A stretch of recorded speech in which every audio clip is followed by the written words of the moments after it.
right, everybody, it is Dean Z speaking to you from my favorite file reading chair, here with yet another file review to discuss with you. Today's candidate is named Stevie. So, as always, I would like to start with the resume. Okay, so here I see that this candidate is a student, was a student, graduated in 2019, was a student at the University of Virginia, where she got her undergrad degree in philosophy with honors and also had a minor in science, tech, and society. This is a very tiny little critique, but she says tech, and I would have spelled that out as technology. And also she used a comma before an ampersand, and I wouldn't do that either, even though I am a big lover of the serial comma. I don't think you need one in front of an ampersand. So yeah, this is the detail with which I am reading this because we are on camera. Honestly, I doubt I would have noticed either of those things in the course of an actual file review, but I want you to have all the info I have. She tells me that she wrote her honors thesis on a philosophical framework for problematizing Black American health disparities in, quote, post-racial America. So she got her, that sounds like a very interesting topic, and she got honors in it. She also tells me that she was involved in the Japan Student Association on the executive board of that organization, and that she was also in a professional pre-law / policy fraternity, and she was on the executive board of that organization as well. Finally, she tells me that she transferred from Occidental College, so that I'm always interested when people transfer, and I hope she tells me a little bit about what was underlying that decision. Okay, now next goes to work and volunteer experience, and I can see that right now she is teaching in Queens as a middle school teacher, and also doing debate coaching. I see that when she was at UVA, she worked in their law school's, one of the law school's clinics there as a summer intern. That she was on the Cavalier Daily, where she was Diversity, Equity, and Inclusion Chair. And that she was very active in debate, both at UVA and previously as a coach for a college prep school. Let's see what else is jumping out at me here. She has a new section called Research and Writing Experience, where she talks again about her thesis. This is minor. She already put it underneath education. She doesn't need it in both places. Not a big deal. Also talks about that she was a research assistant in public health in undergrad, and that she was a research assistant at Oxy before she transferred. And she also goes into more depth here in the extracurricular section about her undergraduate activities. Again, I would say pick one or the other. Don't need them in both places. Finally, okay, she tells me that she is fluent in Japanese, and I will say that I can tell from her last name that she is of Japanese descent. She also speaks Spanish at an intermediate level, and Mandarin as a beginner. And then she has a hobbies section, which is, I always love those. So she says her hobbies are eating and cooking Japanese food and pastas, breaking bread with my friends, diamond painting, which I don't know what that is, listening to rap music. I'll just say, that's fine if you have something that I don't know what it is, but think about that. I don't know, maybe everyone else in the world knows what diamond painting is, but I guess put some effort into thinking about whether it is something obscure that the reader is likely to know or not. So maybe you don't need to define everything for the lowest common denominator, which in this case is me, but think about whether or not you want to leave something undefined. listening to rap music, reading books and articles that move me, and running a 12-minute mile. I would say I wouldn't put in reading books and articles that move me because that's just so general, and it could mean anything. I love that she writes running a 12-minute mile because I think that's endearing, by which I mean, 12-minute mile is not very fast, so I think it is endearingly humble. I mean, if she wrote 4-minute mile, it'd be a different kind of vibe. You could specify both, but I like, I'm getting an idea of her from the 12-minute mile specification. Okay, now I'm looking at her personal statement. And she is explaining that her parents chose a Japanese name for her, which I guess now shows that her real name isn't Stevie. I hope that's not disappointing to all of you.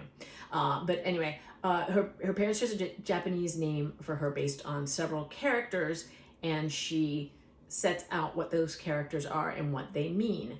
One of the characters means thoughtfulness, and one of the characters means sweet smelling. And she says, well, I'm not sure being sweet smelling has much to do with being a successful lawyer, which I also think is funny. And it's the exact right level of funny for a personal statement. You don't want to, you are not trying to actually win stand-up night when you're writing your personal statement, but showing some humor is welcome, but it should just be kind of like a low-level, subtle kind of humor, not anything that is capable of offending. But then she goes on to say that the characteristic of thoughtfulness actually does underlie, why she is on her path to being a lawyer. Or rather, it informs her path to being a first-generation Japanese-American attorney, in her words. Thoughtfulness has informed why I must study law and how I hope to practice it. From there, she goes on to a very interesting, sort of academic, a little bit academic-y in its focus. Like, you can tell reading this that she was a philosophy major. But it is also personal. It's like really, so sometimes an academic focus in personal statement is not beneficial to the writer because I don't get a sense of who they are as a human being. I'm only getting a sense of sort of the way their brain works in an academic fashion without really getting any sense of personality. She has managed to straddle both very successfully, and I am really loving this.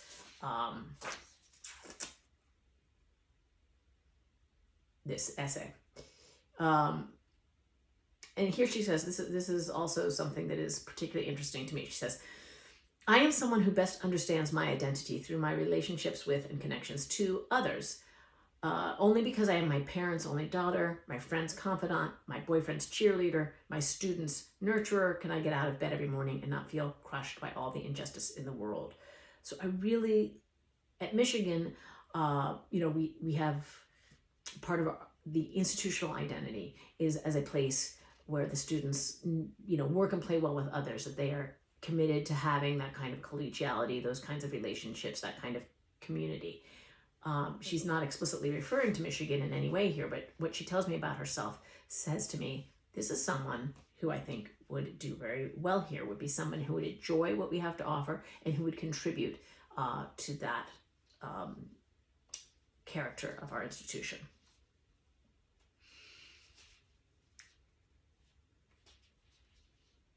All right, so she sums up talking about her sense of urgency and conviction that she go to law school and why she feels it. It's basically, a public interest motivation, helping to right wrongs, but she's not doing it. Sometimes people can express that in a way that is trite or express it in a way that just sounds insincere. She sounds extremely sincere and she sounds humble in a way that I am really getting a great sense of her. Okay, her next essay is one of our optional essays, specifically the problems and possibilities of diversity. And she's talking about her first high school debate tournament in 2012. And she said from that tournament, she learned the invaluable lesson that it's significant for a first-generation Asian American woman and a first-generation college student to show up in spaces that traditionally haven't included people like me. The debate began with a male opponent calling her a, quote, stupid girl. And she describes how her face turned red and hot, and she felt embarrassed and alienated, and how distracting that was. And then before her next debate, her coach, who was also a white male, approached her and talked about, how, there are going to be many boys participating in high school debate. Most people are going to be white. And that she could show them that she belonged here because she could belong here. So he gave her that kind of affirmation, that kind of encouragement. And she said, hearing those words from him struck me between my eyes, which is an interesting phrase. I don't know. I think it is, I don't think it is a common phrase, but I don't know. I find it powerful. And she said she learned her identity, had power, and she goes on to describe, how she has carried out that lesson in other contexts, including this amazing story. When a lawyer I shadowed wrote me an email saying that I seemed smart, but as a woman I should remember I have a biological clock and should take motherhood seriously, I immediately cut ties and decided I would still show up to law school and win at practicing law one day. And I just love this. There's just no way for people in general to get through life without some kind of experiences like this, experiences that could knock you down or not. And so I love that she's remembered this and used it as inspiration for moving on, as opposed to letting it defeat her or holding on to it in a bitter way. She does not sound at all bitter. And so I'm loving that. Then finally, she has a little addendum here that talks about her decision to transfer from Occidental to University of Virginia. And so I love this. So she says, as a senior, I opted to play it safe and stayed in California. I had a very positive experience at Oxy, yada, yada, yada. But, when some friends from high school started at new colleges at the beginning of sophomore year, I had a big what if moment. What if I hadn't played it safe and had left California for a big university? So she decides she will transfer. And so that is really great. It satisfies my curiosity, but also gives me one more glimpse of her that I find very positive, right? She's not in any way talking down her first school. She's, has positive things to say to that, but she's also, very interested in reaching out and trying something new, which is something that I think is a very good characteristic and is something I'm, looking for when I'm reading an application. Not everybody is going to have a way to show that to me, but when I see it, I like it. Okay, now let's turn to the law school report. Okay, her LSAT is a 169. That is our median.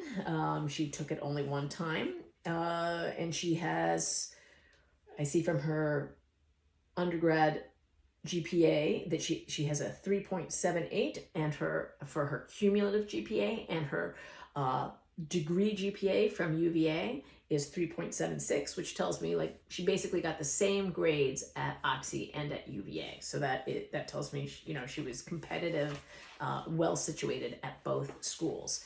If there's a big difference when you've transferred, that in terms of maybe you got a higher GPA at the first school, or maybe you got a lower GPA at the first school, explaining that can be useful, because if there's a big disparity, that is just going to raise questions that will be helpful to have answered. All right. Next, we have her LSAT writing response. She constructs a perfectly sensible essay, which is sort of the level at which I'm looking for. All the words are strung together correctly. I see no major grammatical errors. I will say she talks about 2 criteria as part of her essay, and then she says the first criteria instead of the first criterion. So I noticed that, but I don't really care. So just thought I'd point that out. Okay, now I'm looking at her undergrad transcripts. Everything, there's nothing noteworthy here. She seems to have gotten at UVA, she's gotten a grand total of 1B, and that was in the philosophy of quantum mechanics. That seems like a pretty tough class, so I'm not concerned about that 1B. Everything else is B plus A minus A. And now here's 3 semesters from Occidental. She did get 1 B minus in chemistry. Everything else A's. So very nice. Now I'm going to move on to her letters of rec. This first one is from a professor at the University of Virginia philosophy department. And I will be honest, this is not a good letter. It is very brief, and he does not appear to be a wild fan of Stevie. He says, after receiving an A+, a grade I rarely assign, she turned in a disappointing performance on the final course paper, B. Her contributions to class discussion were minimal, and her attendance was spotty. When she was president and participated, she had insightful things to say. And then he says she will be a good law student, which is not exactly high praise, and that she is good at taking direction. So I would say here, this has me a little concerned. Right? That is not a great letter. And so now I'm thinking, well, this is very surprising. Everything I've seen up till now has made me think she's really bright, and she got an honors thesis. Like, what's the deal? So now I'm a little worried. Let's go on to the next letter of rec. This is from a professor of philosophy at Occidental. And it turns out to be a wild rave review. It says she's exceptionally mature. She was able to write and read at a level sufficient to genuinely contribute to the research project that she worked on for me. This is incredibly rare, and it shows how exceptional she is as a student. Yada, yada, yada. When she transferred, she kept in touch with me, and it's been a pleasure to watch her grow into her own. And then this professor details things about Stevie and her activities that are borne out in her resume and so forth. Like, clearly, this professor knows her very well and is a big fan. So now I'm thinking, well, that makes me wonder about the first professor. Let's go to another professor and see. Okay, so now we have another professor from University of Virginia's philosophy department. So this person maybe can break the tie. And this is a pretty long letter, writing in strong support, very smart, very thoughtful, very passionate. She will thrive in even the very best law schools. So this person is a big fan too. It talks about her thesis, her honors thesis. The thesis is clearly written. The argument is compelling. I was even more impressed by her performance during the 90-minute oral thesis defense. She showed a thorough knowledge of the issues. Blah, blah, blah.